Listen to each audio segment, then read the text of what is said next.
এক বাটি ময়দার সাথে দুটো কমলা লেবুর রস মিশিয়ে তৈরি হবে দারুণ স্পঞ্জি অরেঞ্জ কেক। না লাগবে কোনো রকম ডিম আর না লাগবে কোনো রকম বাটার, শুধুমাত্র গ্যাসের চুলায় তৈরি করব মাত্র 15 থেকে 20 মিনিটের মধ্যেই এই স্পঞ্জি অরেঞ্জ কেক।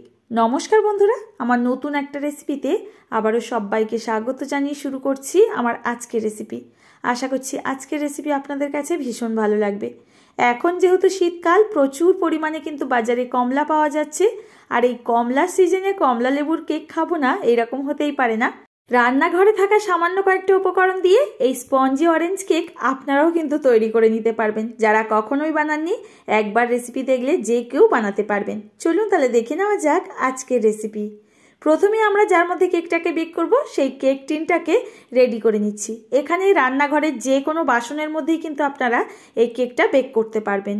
চায়ের কাপ কিংবা গ্লাস কিংবা বাটিতে আপনারা তৈরি করতে পারেন। এই রকম রেসিপি আমার চ্যানেলে অনেক আছে, আপনারা যদি চান ডেসক্রিপশানে লিঙ্ক শেয়ার করা থাকবে, ওখান থেকে দেখে নিতে পারেন।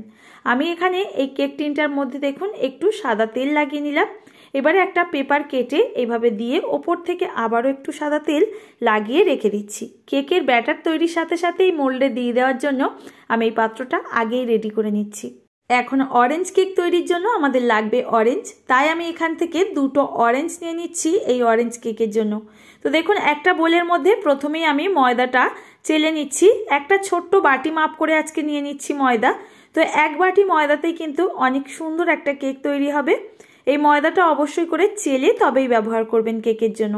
এবার নিয়ে নেব দুটো অরেঞ্জ। আমি এই দুটো অরেঞ্জ ছাড়িয়ে এই রকম স্ট্রেনারের মধ্যে নিয়ে নিলাম, আর এটাকে এইভাবে করে আমি রসটাকে বের করে নিচ্ছি। আপনারা যদি চান এখানে মিক্সিতে এটাকে ঘুরিয়ে তারপর ছেঁকে ব্যবহার করতে পারেন কেকের মধ্যে এই রসটা। তো দেখুন বন্ধুরা, এইভাবে কিন্তু একটু চামচ দিয়ে পেস্ট করে নিলেই সুন্দরভাবে এই অরেঞ্জের জুসটা বেরিয়ে আসবে। আর ফ্রেশ অরেঞ্জ জুস দিয়ে তৈরি করলে কেকটা কিন্তু ভীষণ টেস্টি হয়, ভীষণ সুন্দর একটা স্মেল আসে। এখন আমার রসটা পুরো ছেঁকে নেওয়া হয়ে গেছে, এর মধ্যে সিটিটাকে ফেলে দেব। এর মধ্যে এখন অ্যাড করে দেব স্বাদ মতো চিনি। আমি এখানে হাফ কাপ চিনি দিয়েছি, আপনারা স্বাদ মতো কম বেশি করে নিতে পারেন। একই সাথে অ্যাড করলাম 2 টেবিল স্পুন রিফাইন্ড অয়েল আর 1 চিমটি লবণ। এই কয়েকটি উপকরণ এখন ভালো করে আমাদের মিক্স করে নিতে হবে। প্রথম অবস্থায় ব্যাটারের ঘনত্ব একটু গাঢ় মনে হলেও পরে আমরা এর মধ্যে নরম করার জন্য একটু লিকুইড দুধ অ্যাড করে দেব। এখানে কিন্তু জল দিতে যাবেন না, তাহলে কেকের টেস্ট অতটা ভালো হবে না। এবার দেখুন আমি প্রথমে সমস্ত উপকরণ কিন্তু ভালো করে এই ময়দার মধ্যে মিক্স করে নিয়েছি। এখন দিয়ে দিচ্ছি রুম টেম্পারেচারে থাকা জাল করে নেওয়া লিকুইড দুধ। হাফ কাপ অ্যাড করে দিলাম। খুব বেশি কিন্তু পাতলা করা যাবে না কেকের ব্যাটার। এইবার হালকা হাতে সমস্ত উপকরণ ভালো করে মিক্স করে একটা স্মুথ ব্যাটার তৈরি করে নিতে হবে কেকের জন্য। আর এখানে যেহেতু শুধুমাত্র অরেঞ্জ জুস আমি ব্যবহার করেছি, তাই কালারটা কিন্তু খুব বেশি আসেনি। তো এখানে দেখতেই পাচ্ছেন, যেহেতু আমরা আজকে অরেঞ্জ কেক তৈরি করছি, একটু অরেঞ্জ কালার না আসলে একদমই কেকটা ভালো লাগবে না। কেকের অরেঞ্জ কালার আনার জন্য অবশ্যই করে একটুখানি অরেঞ্জ কালার অ্যাড করে দেবেন। আমি এখানে কয়েক ফোঁটায় দিয়েছি, খুব বেশি কিন্তু দিতে যাবেন না, খেতে ভালো হবে না কেকটা। এবার দিয়ে দেব কমলা লেবুর একটু খোসা, একটা গ্রেটার দিয়ে গ্রেট করে। তবে কমলা লেবুর খোসার মধ্যে সাদা অংশটা একদমই যেন না পড়ে খেয়াল রাখতে হবে। খোসাটাকে গ্রেট করে দেওয়ার জন্য কিন্তু খুব সুন্দর একটা ফ্লেভার থাকবে এই কেকটার মধ্যে। এখন এর মধ্যে একটু ত্রুটি ফুটি অ্যাড করছি। এটা সম্পূর্ণ অপশনাল, হাতের কাছে যদি থাকে দেবেন, না হলে দিতে হবে না। তো দেখুন এইবার সমস্ত উপকরণগুলোকে কেকের ব্যাটারের মধ্যে ভালো করে কিন্তু একই দিকে ঘুরিয়ে ঘুরিয়ে আমি একটা সুন্দর ব্যাটার তৈরি করে নিচ্ছি। আর দেখুন ব্যাটারের কালারটা কত সুন্দর হয়েছে, আর এর ঘনত্ব দেখেই বুঝতে পাচ্ছেন। যেভাবে যে কয়েকটি উপকরণ ব্যবহার করেছি, আপনারা ঠিকভাবে যদি নেন উপকরণগুলো, খুব সুন্দর কিন্তু কেক তৈরি হবে। এখন দিয়ে দিচ্ছি এর মধ্যে বেকিং পাউডার। আমি এখানে বেকিং সোডা আজকে আর ব্যবহার করব না। একই সাথে অ্যাড করে দিচ্ছি অরেঞ্জ ফ্লেভারের জন্য অরেঞ্জ এসেন্স। এটা যে কোনো মুদি দোকানে আপনারা চাইলে কিন্তু পেয়ে যাবেন। এখানে এবার হালকা হাতে সমস্ত কিছু ভালো করে এখানে মিক্স করে নিতে হবে ব্যাটারের মধ্যে। আজকে যেহেতু আমি অরেঞ্জ কেক তৈরি করছি, সমস্ত কিছু কিন্তু অরেঞ্জের ব্যবহার করব, তাহলে খুব সুন্দর একটা ফ্লেভার থাকবে আর খেতেও কিন্তু ভীষণ ভালো হবে। আর এই যে কালারটা দিয়েছি, এটা কিন্তু সম্পূর্ণ অপশনাল। আমি সুন্দর একটা কালার আনার জন্য ব্যবহার করেছি, আপনারা যদি চান এটা কিন্তু স্কিপ করে দিতে পারেন। এখন আগের থেকে যে কেক মোল্ডটাকে রেডি করেছিলাম, তার মধ্যে এই ব্যাটারটাকে ওপর থেকে নামিয়ে দিতে হবে। এখন এই পাত্রটাকে হালকা হাতে এইভাবে ট্যাপ করে নেবেন, আর নাহলে ওপর থেকে একটা কাঠি দিয়ে আপনারা কিন্তু একটু নাড়িয়ে দিতে পারেন, তাহলে কেকের মধ্যে বড় বড় যে ফাঁকাগুলো থাকে ওগুলো আর হবে না। এখন ওপর থেকে দেখতে সুন্দর হওয়ার জন্য একটু অরেঞ্জ কালারের ত্রুটি ফুটি আমি এর ওপর থেকে দিয়ে দিলাম। এটা সম্পূর্ণ কিন্তু অপশনাল, দেখতে সৌন্দর্যের জন্যই ব্যবহার করছি।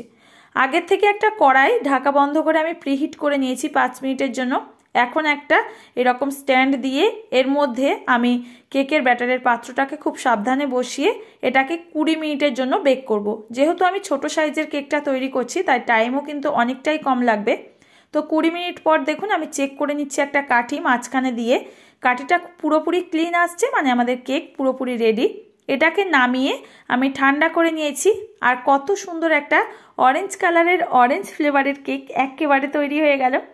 আশা করছি বন্ধুরা আজকে রেসিপি আপনাদের কাছে ভালো লেগেছে, আর রেসিপিটি খুব সহজেই শেয়ার করতে পেরেছি। যদি ভালো লেগে থাকে এখনও পর্যন্ত একটা লাইক করবেন, আর কমেন্ট করতে কিন্তু একদমই ভুলবেন না। নতুন বন্ধুরা কেউ এসে থাকলে চ্যানেলটি সাবস্ক্রাইব করে নেওয়ার জন্য অনুরোধ রইল।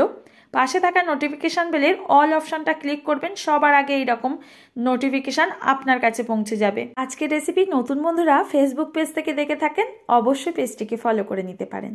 তো দেখুন বন্ধুরা এখন আমি মোল্ড আউট করে নিয়েছি, আর মোল্ড আউটের সময় অবশ্যই করে পাত্রটা ঠান্ডা করে সাইডের অংশগুলো একটা কিছু দিয়ে আলগা করে এইভাবে কিন্তু প্লেটের ওপর উল্টো দিক করলেই সুন্দরভাবে বেরিয়ে আসবে। এখন কেকটাকে একটু আপনাদের দেখিয়ে দিই, কতটা নরম আর স্পঞ্জি দেখুন, একেবারেই কিন্তু দোকানের মতো কেক তৈরি হয়ে গেছে।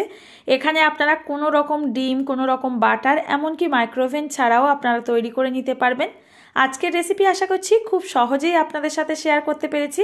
আর কেকটা দেখুন কতটা নরম হয়েছে, আর ভীষণই কিন্তু টেস্টি হয়েছিল খেতে। আপনারা একবার হলেও এই রেসিপি বানিয়ে দেখতে পারেন। আশা করছি আপনাদের কাছে রেসিপি ভীষণ ভালো লাগবে। আজ আসি বন্ধুরা, দেখা হবে আবারও এরকম সহজ কোনো রেসিপির সঙ্গে। ততক্ষণ সবাই ভালো থাকবেন, সুস্থ থাকবেন। ভিডিওটির সঙ্গে থাকার জন্য ধন্যবাদ।